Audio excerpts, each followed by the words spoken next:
Part 1. The night I found them outside. It was almost midnight when I pulled into the quiet suburban street. I wasn't supposed to be there. My son Daniel and I hadn't spoken properly in nearly a year. Not because we hated each other, but because he was stubborn. Just like me. After he married Vanessa, things changed. Calls became shorter. Visits stopped. Holidays turned into polite text messages. Still, a father always knows when something is wrong. I had a strange feeling that night. I can't explain it. Maybe instinct. Maybe God. So I drove 2 hours without calling him first. And then I saw them. Daniel was sitting on the curb, outside his own house. Next to him were 3 black garbage bags. My granddaughter Lily, only 6 years old, was wrapped in a small pink blanket, asleep on his shoulder. Her cheeks were red from crying. My son, a grown man who never cried even when he broke his arm at 12, was shaking. I stopped the truck immediately. Daniel. He looked up. For a moment he just stared at me. Then his face collapsed. Dad.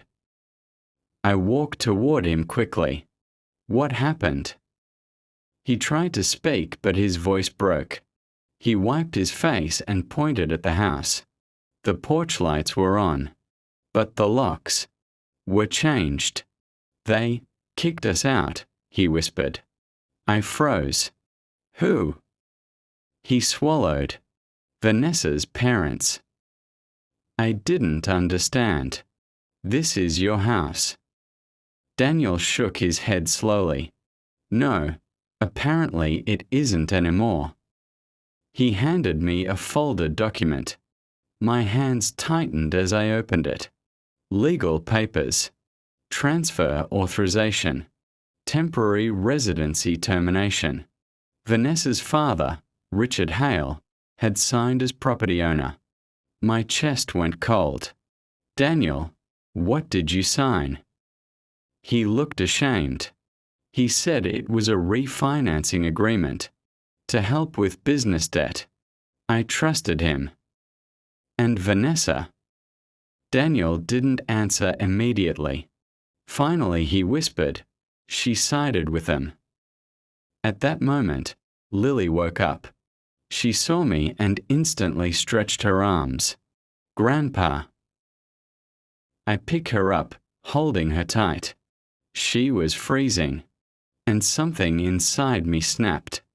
I looked at the big house, the expensive cars in the driveway, the lights glowing, warmly inside while my son and granddaughter sat outside like strangers.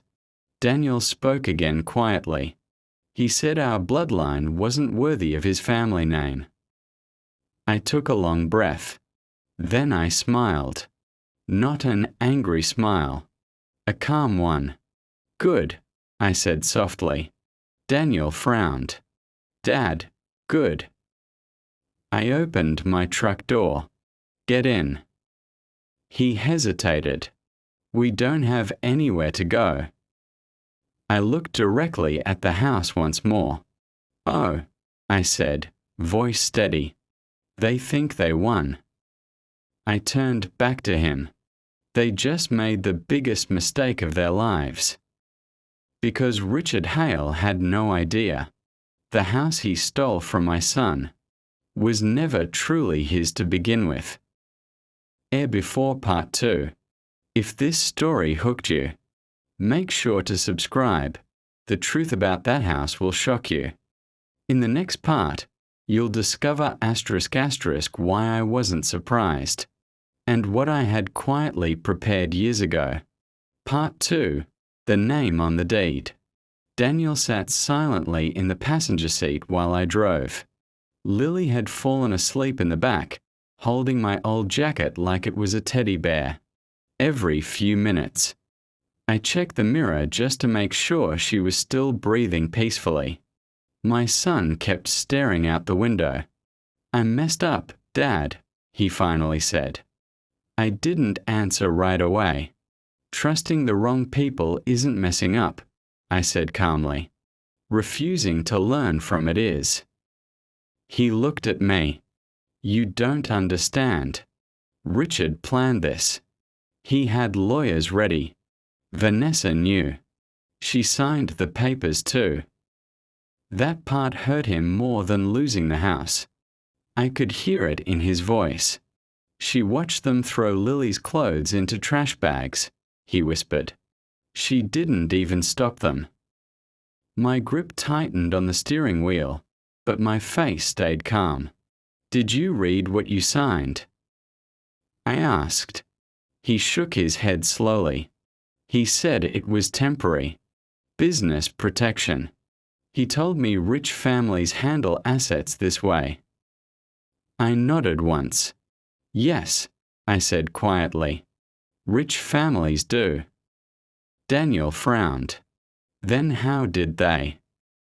Because, I interrupted, you trusted a man who assumed I was poor.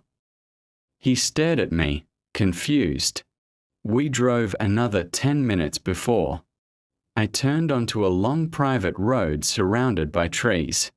At the end of it stood a large iron gate. Daniel leaned forward. Dad, where are we? I pressed a small remote attached to my keys.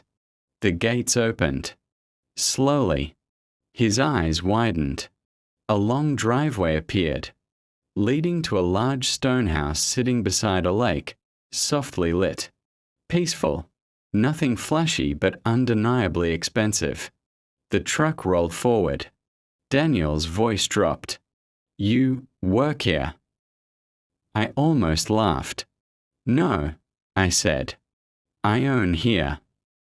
The truck stopped in front of the house. Lights automatically turned on along the porch. He didn't move. You're joking. I handed him a small envelope from the dashboard. Open it. Inside were property records. Not for this house. For his house. He scanned the page, then froze. The original deed. Owner, Samuel Carter. Me. Daniel's hands started shaking.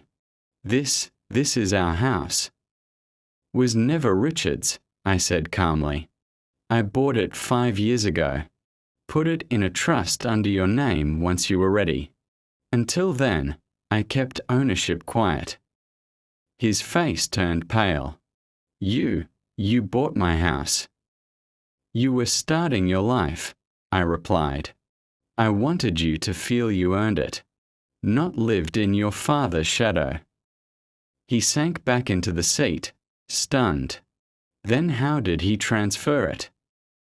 I looked at him. He didn't. Silence filled the truck. I continued. He transferred temporary occupancy rights you unknowingly signed, not ownership. Daniel blinked. So, legally? I nodded once. They kicked you out of a house they never owned. His breathing grew faster. Then we can just go back tomorrow. I shook my head. No. Why not? I stepped out of the truck and opened Lily's door, gently lifting her. Because, I said quietly, tomorrow they're going to learn a much bigger lesson than losing a house. Daniel followed me toward the front door. What lesson? I looked back at him. The difference, I said, between thinking you have power and discovering who actually does. And next part. Tomorrow morning, Richard. Hale wakes up confident he won. But a legal notice waiting at his office will change everything. Part 3. The letter. Daniel barely slept that night. I could hear him pacing the hallway outside the guest room again and again. Every few minutes he checked on Lily, making sure she was comfortable in the soft bed, covered with a blanket my late wife had sewn years ago. I, however, slept peacefully. because I already knew how the morning would go. At 8:10 a.m. my phone rang. I didn't even look at the caller ID. "Good morning, Richard," I answered. There was a long silence on the other end. Then came his voice, no longer arrogant. "You planned this."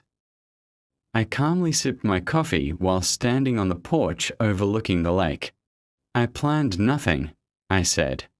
"I only protected what was mine." His breathing sounded heavier. "You had no right to send lawyers to my office." I smiled slightly. "I didn't send them," I replied. "The bank did, after receiving proof of fraudulent occupancy and unlawful eviction." Another silence.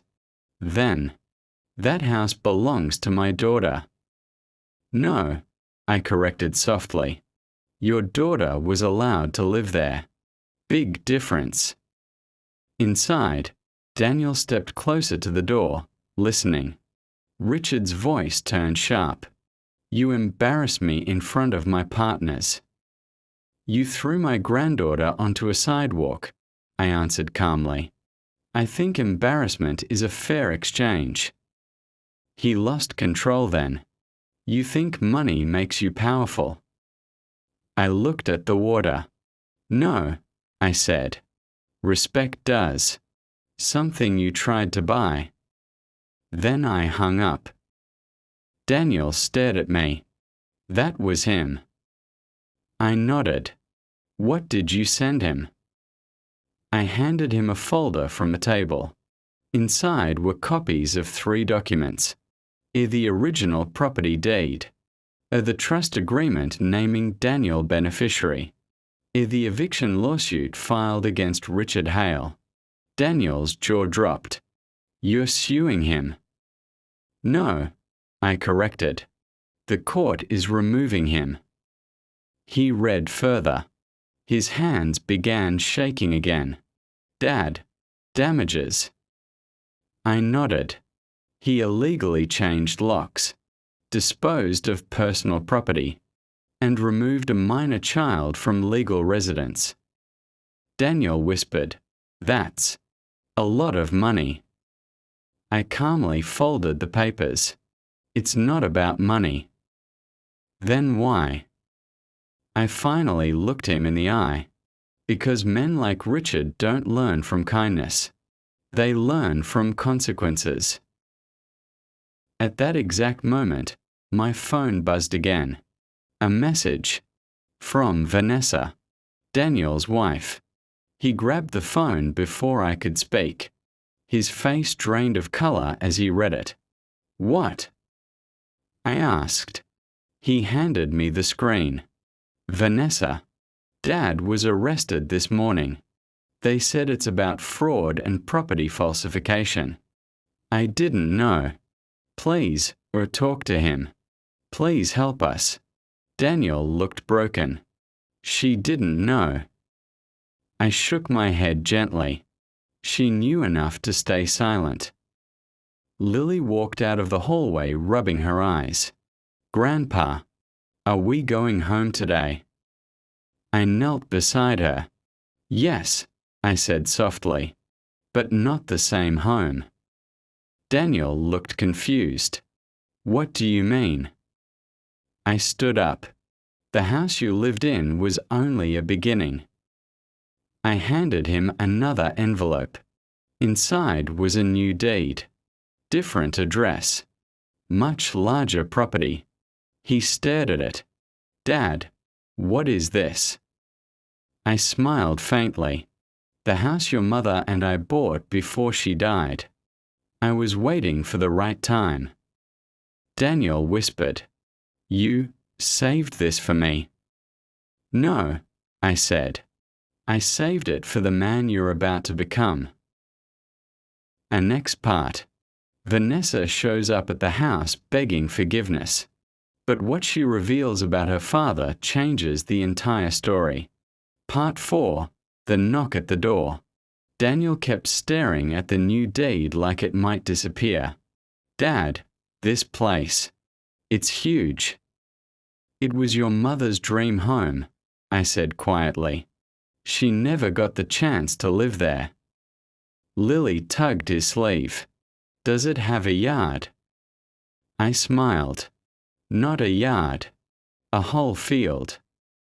For the first time since everything happened, she laughed.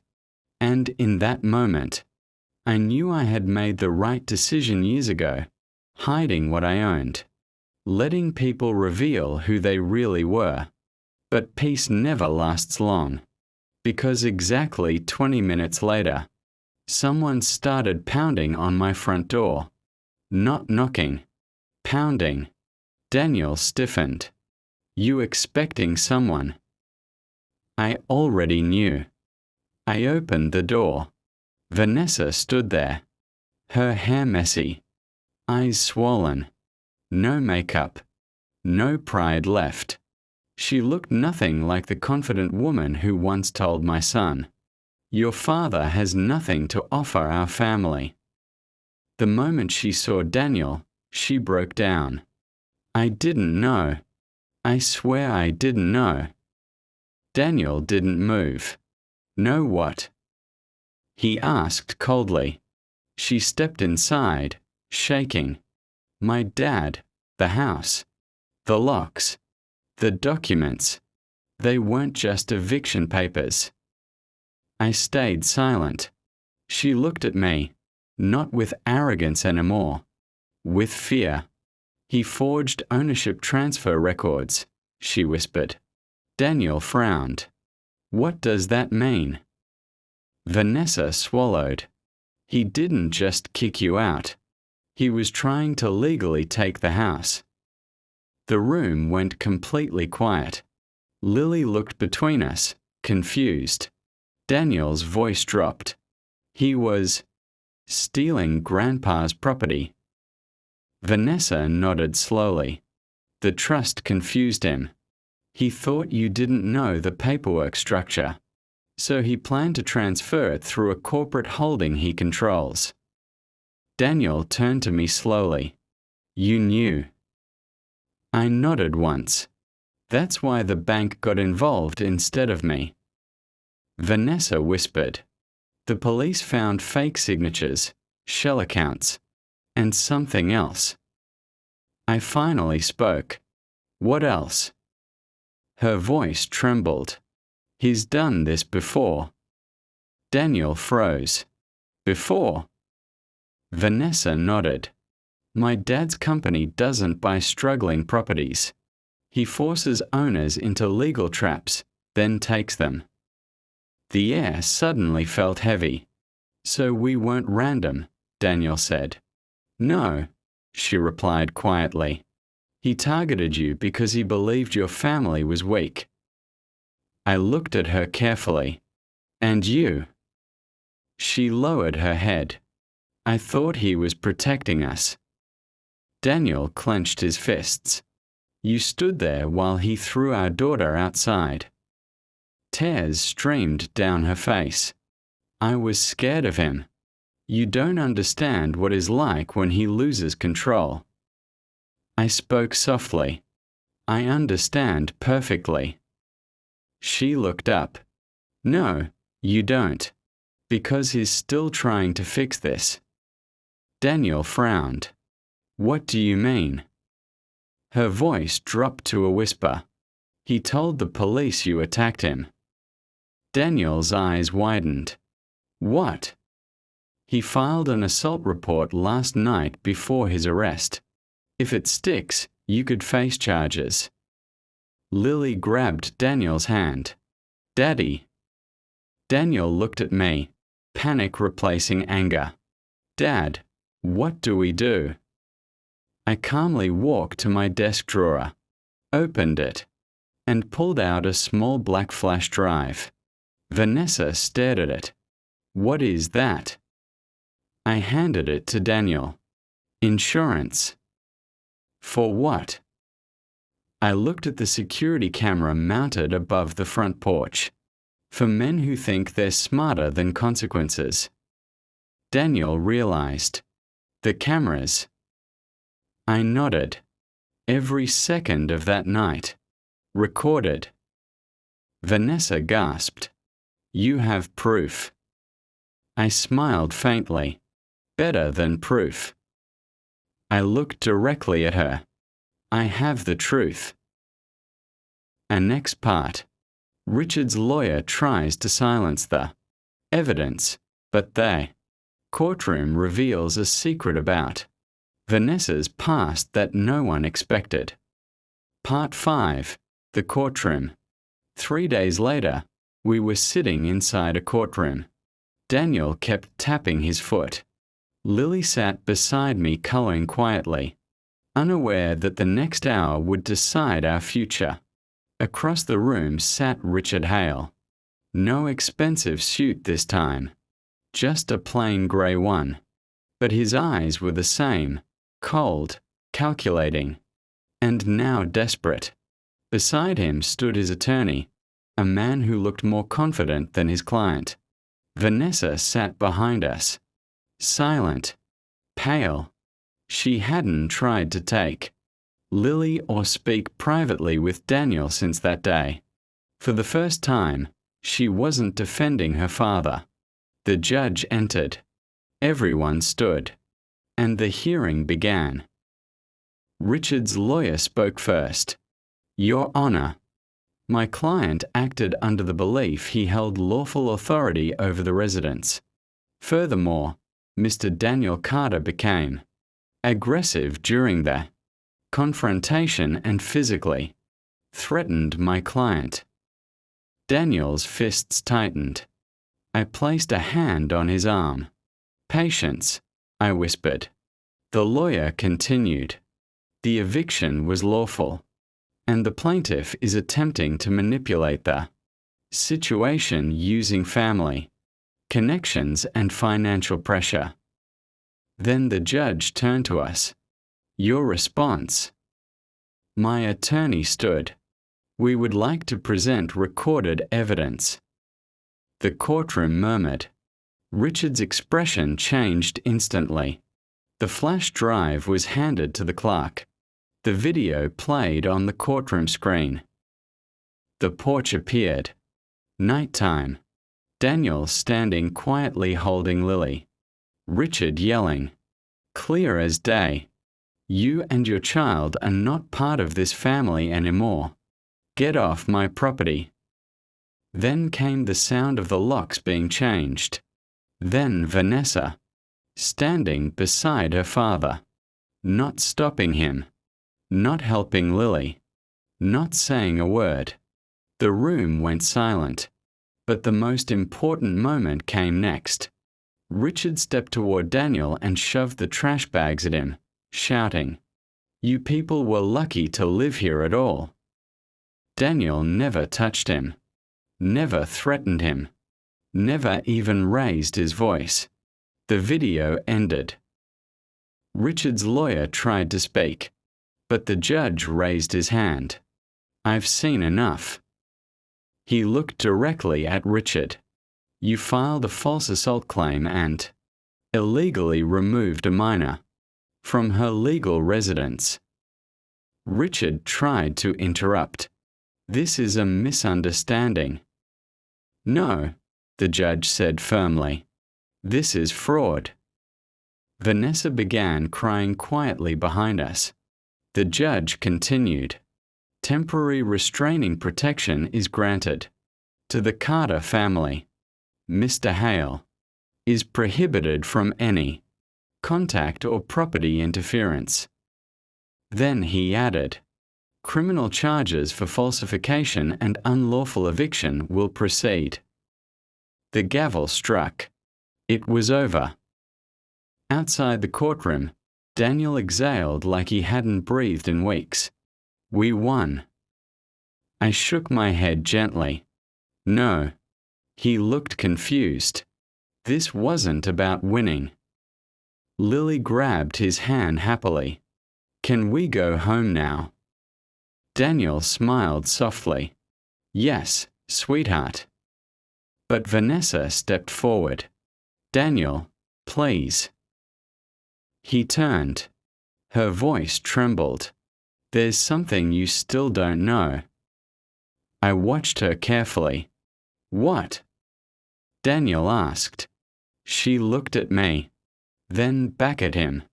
My father didn't choose you randomly. Daniel frowned. What do you mean? Her next words changed everything. He knew exactly who your father was. Silence. Daniel slowly turned toward me. Dad. I didn't answer immediately, because the truth I had hidden for years was finally catching up. And next part. The secret from my past is revealed, and Daniel discovers why. Richard targeted our family from the very beginning. Part 6. The past I never told. We stood in the courthouse parking lot. Cars passed. People talked. Life moved normally around us. But for us, everything had stopped. Daniel looked at me, confusion turning into suspicion. Dad, what did she mean? Vanessa wiped her tears. My father knew your last name long before the marriage, she said quietly. When I first told him I was dating Daniel, he asked only one question. Daniel's voice was low. What question? She hesitated. He asked if your father's name was Samuel Carter. Daniel turned to me immediately. And you never told me. I sighed slowly. There were things I wanted to leave behind. Daniel shook his head. No, not this time. I need the truth. Lily held his hand, sensing the tension.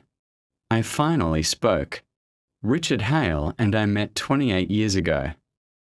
Vanessa looked down. Daniel frowned. How? He worked for me.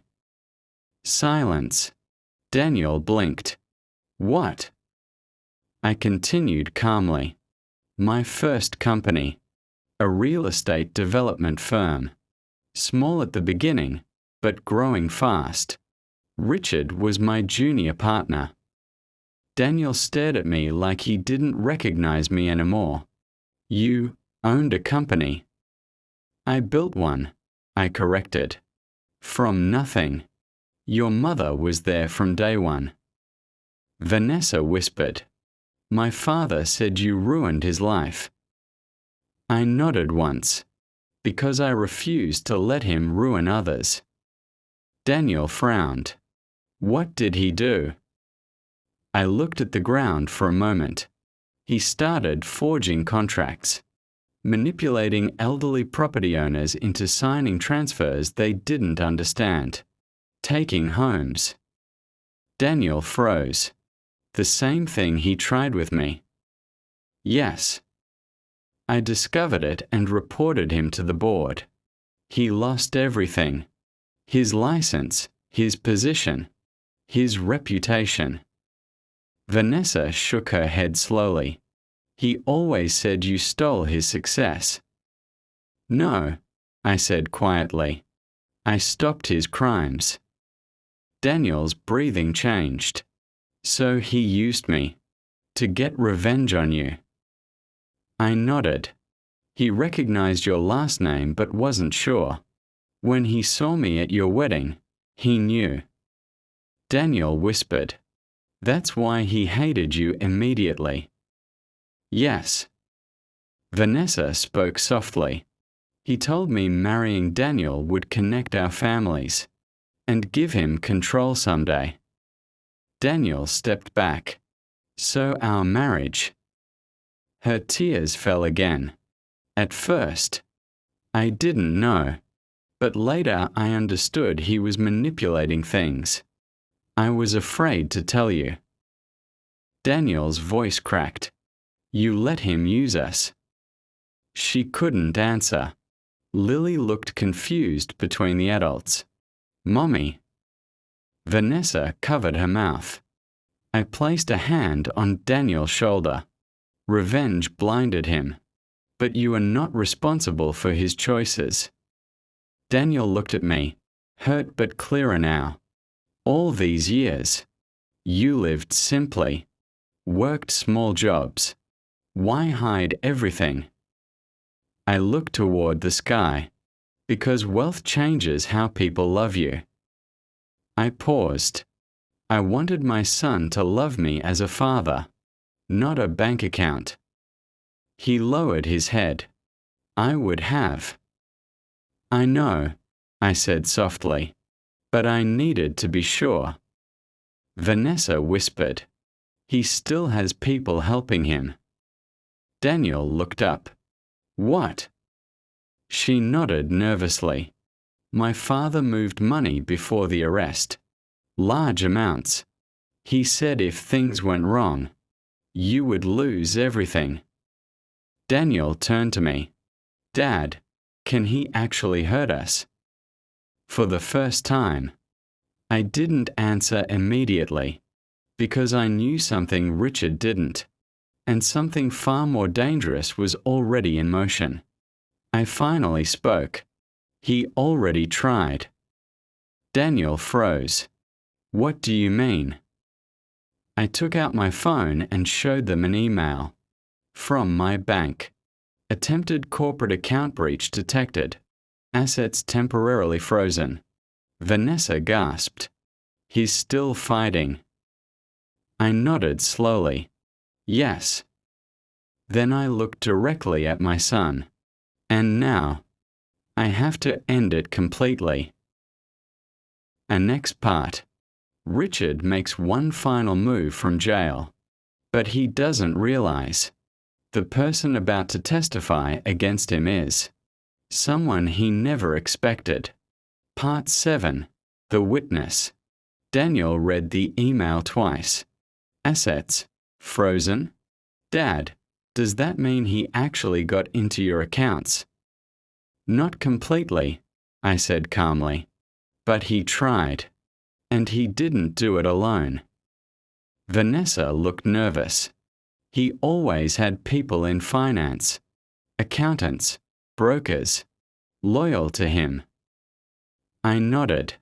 Yes. And one of them just made a mistake. Daniel frowned. What mistake? I showed him another message on my phone. A name. Michael Reeves. Daniel didn't recognize it. Vanessa did. Her face turned pale. He was my father's chief financial officer. Exactly, I said. And 3 hours ago he contacted my attorney. Daniel blinked. Why would he help you? Because Richard stopped protecting him. Vanessa whispered, Dad would never. He would, I interrupted gently. People like Richard protect loyalty only while it benefits them. That afternoon we drove to my lawyer's office. Inside, a nervous middle-aged man sat waiting at the conference table. His hands were shaking so badly he couldn't hold his coffee. Michael Reeves. The moment he saw me, he stood. Mr. Carter, I never wanted this. I didn't sit. You forged documents with him for years, I replied calmly. His shoulders dropped. I know. And now he's blaming everything on me. Daniel crossed his arms. So you suddenly found a conscience.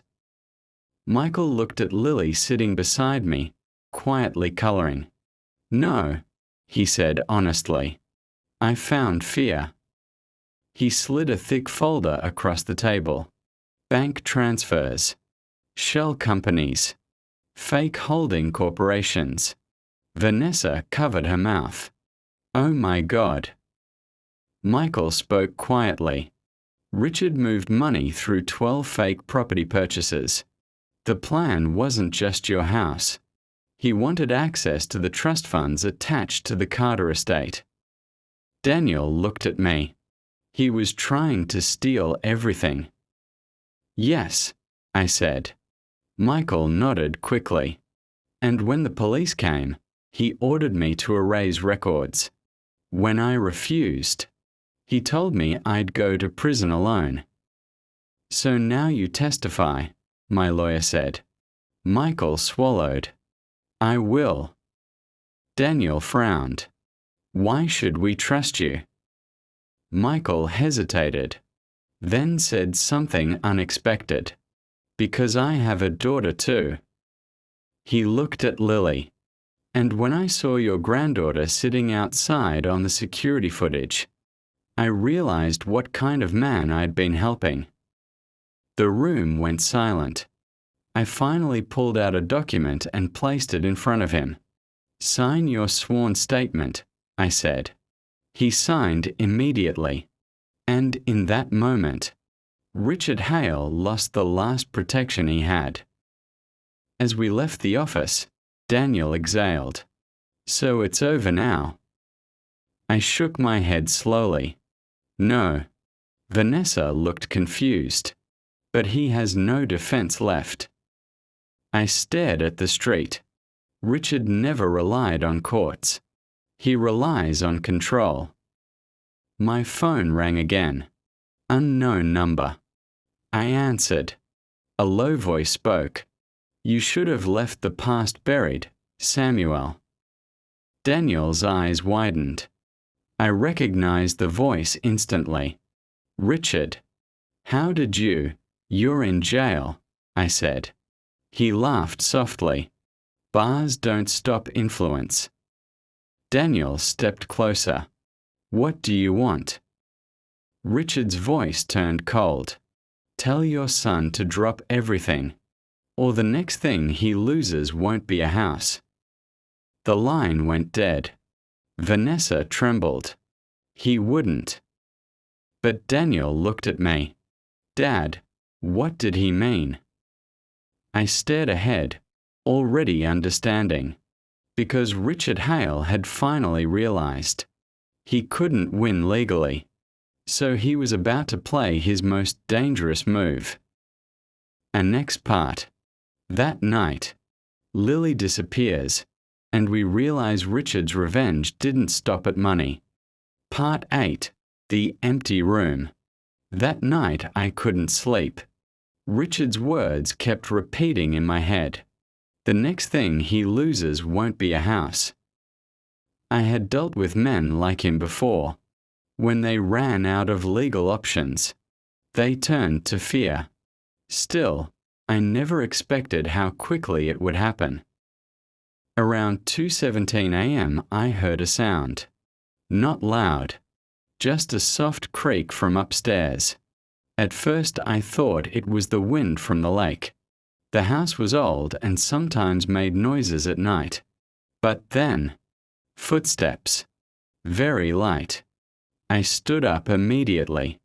Daniel. I called quietly. No answer. I walked toward the staircase. The hallway light was still on. The one we left for Lily because she was afraid of the dark. And that's when I noticed it. Her bedroom door was open. It hadn't been before. My chest tightened. I walked faster, then faster. I pushed the door fully open. The bed was empty. The blanket lay on the floor. The window was slightly open, the curtain moving with the cold night air. For the first time in many years, I felt real fear. Daniel. My voice shook the entire house. He ran from the guest room immediately. What happened? I couldn't answer at first. I just pointed. He looked inside and froze. Lily.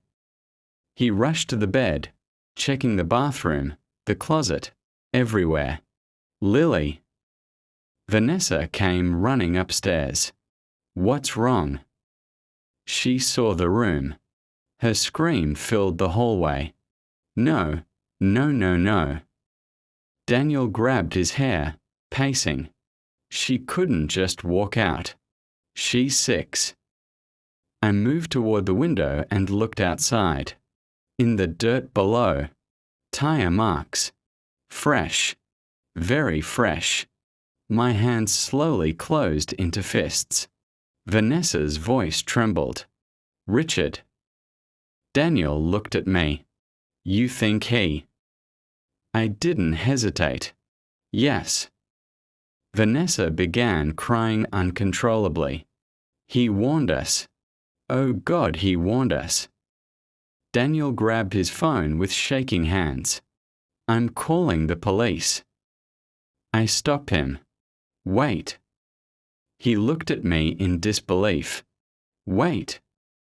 Dad, my daughter is gone. I know, I said firmly. And that's exactly why we don't scare him yet. Daniel stared. He wants panic. He wants you desperate enough to drop the case. My phone buzzed. A text message. Unknown number. I opened it. A picture appeared. Lily sitting on a chair in a dim room, wrapped in a blanket. She wasn't hurt, but she looked terrified. Vanessa collapsed into a chair. Oh God. Then a second message. Drop the charges. Withdraw testimony. 24 hours. Bar H. Daniel lunged toward the door. I'm going to him right now. I grabbed his arm. No. He took my daughter. And that's why you stay calm, I said firmly. He shook with rage. How can you be calm? I looked him in the eyes. Because Richard just made the one mistake he can never undo. Vanessa whispered, What do you mean? I picked up my phone and dialed a number I hadn't used in years. The line connected. Director Hayes, I said. A serious voice answered immediately. Samuel. I was wondering when you'd finally call. Daniel looked at me, confused. Who is that? I ended the call and looked back at him. The only person Richard Hale should have feared from the beginning. I grabbed my coat. Tonight, I said quietly, we are not just getting Lily back. My voice hardened. We are ending him. And next part. Police and federal agents move in, but when we reach the location, Richard isn't alone, and the truth behind his obsession is finally revealed. Part 9. The Warehouse. Daniel drove. I sat beside him. Vanessa was in the back seat, shaking silently. None of us spoke. 20 minutes after my call, 2 black SUVs pulled behind us on the highway. No sirens. No lights. Just distance. Daniel noticed them in the mirror. Dad, are we being followed? Yes, I said calmly. By the people who are going to bring Lily home. He swallowed. Who did you call, really? I looked straight ahead. An old friend who now works for the Federal Bureau. Daniel blinked. The FBI. I didn't answer directly. Instead, I showed him the location text I had just received from the unknown number. An abandoned industrial district near the river. Richard wasn't trying to hide anymore. He was trying to scare us. And men like him always choose empty places. We stopped 2 blocks away. The SUVs pulled beside us. 4 agents stepped out, dressed plain but unmistakably official. One older man approached me immediately. Samuel. I shook his hand. Thomas. Daniel stared. You two know each other. The man looked at him and nodded. Your father once helped us stop a multi-state property fraud ring. Richard Hale was connected to it back then, but we never had enough evidence. Daniel slowly turned to me. You never told me any of this. There was no reason to, I said quietly. I wanted you to live a normal life. Agent Hayes spoke seriously. He contacted you personally, which means is desperate. Desperate people make mistakes. Vanessa whispered. He won't hurt Lily, Right. Hayes didn't lie. He already crossed a federal line by kidnapping a minor. We moved toward the warehouse quietly. Broken windows. Rusted doors. No lights except one faint glow inside. Through a cracked opening we could see him. Richard. He stood near a metal table, pacing. And beside him, Lily, tied to a chair, but unharmed. Daniel nearly ran forward. I grabbed his shoulder. Not yet. Agents positioned themselves around the building. Hayes whispered into his radio. On my mark. But then something unexpected happened. Richard's phone rang. He answered, and his expression changed. Anger. He looked directly toward the entrance. He's here, Richard shouted. Daniel froze. How does he know? I realized immediately. There's another person. A second man stepped out of the shadows behind Richard. Michael Reeves. Vanessa gasped softly. He was helping us. I shook my head slowly. No. Michael looked terrified, not loyal. He forced me. Michael shouted. He said he'd kill my family. Richard grabbed him violently. You talk too much. Then he did something none of us expected. He pulled out a gun. Lily screamed. Daniel tried to run forward. Agents grabbed him. Hayes spoke into the radio. Move. Agents burst through the doors from both sides. Federal agents. Drop the weapon. Richard panicked. He grabbed Lily's chair and pulled it close to him. No one comes closer. The entire warehouse went silent. Daniel's voice cracked. Please, she's just a child. Richard looked at me. You should have left the past buried, Samuel. I stepped forward slowly. This isn't revenge anymore, I said calmly. This is prison for the rest of your life. He laughed nervously. You ruined mine first. No, I said. You ruined your own the moment you chose greed over people. His hand shook. For the first time. Richard Hale looked afraid. And afraid men make their final mistake. And next part, final. One sentence from Lily changes everything. And Richard's fate is decided in seconds. Part 10. The moment that ended it all. Final. The warehouse was silent except for Lily's quiet crying. Richard held the gun with shaking hands, pulling the chair closer to him. Every agent had their weapon aimed, but no one fired.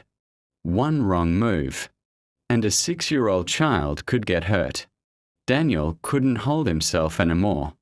Richard, please, he begged. Take me instead. Let her go. Richard's eyes flickered. You think this is about her? He snapped. This is about him. He pointed the gun toward me. All these years you lived peacefully while I lost everything. I stepped forward slowly. You lost it because of your choices. You humiliated me. He shouted. You were stealing homes from families, I replied calmly. I stopped you. His grip tightened. You took my future. No, I said quietly. You destroyed your own future the moment you stopped caring who you hurt. His hands trembled harder now. Agents were waiting for a clear second. Hayes slightly shifted position beside the door. Then, Lily spoke. Her small voice echoed inside the warehouse. Grandpa, I'm scared. Everything stopped. Richard looked down at her. For a brief second, the anger on his face cracked. He hesitated. And that 1 second changed everything. Lily looked up at him and said softly, "My grandpa isn't your enemy. You're just being mean." Richard froze. The gun lowered just slightly. Hayes shouted, "Now!" Two agents rushed forward. One knocked the gun from Richard's hand while another pulled Lily's chair away. Within seconds, Richard was forced to the ground, handcuffed, and pinned. "It's over," Hayes said firmly. Daniel ran to Lily immediately, dropping to his knees and hugging her tightly. "I've got you. I've got you." She cried into his shoulder. Vanessa collapsed beside them, sobbing uncontrollably. I stood still for a moment, watching officers take Richard away.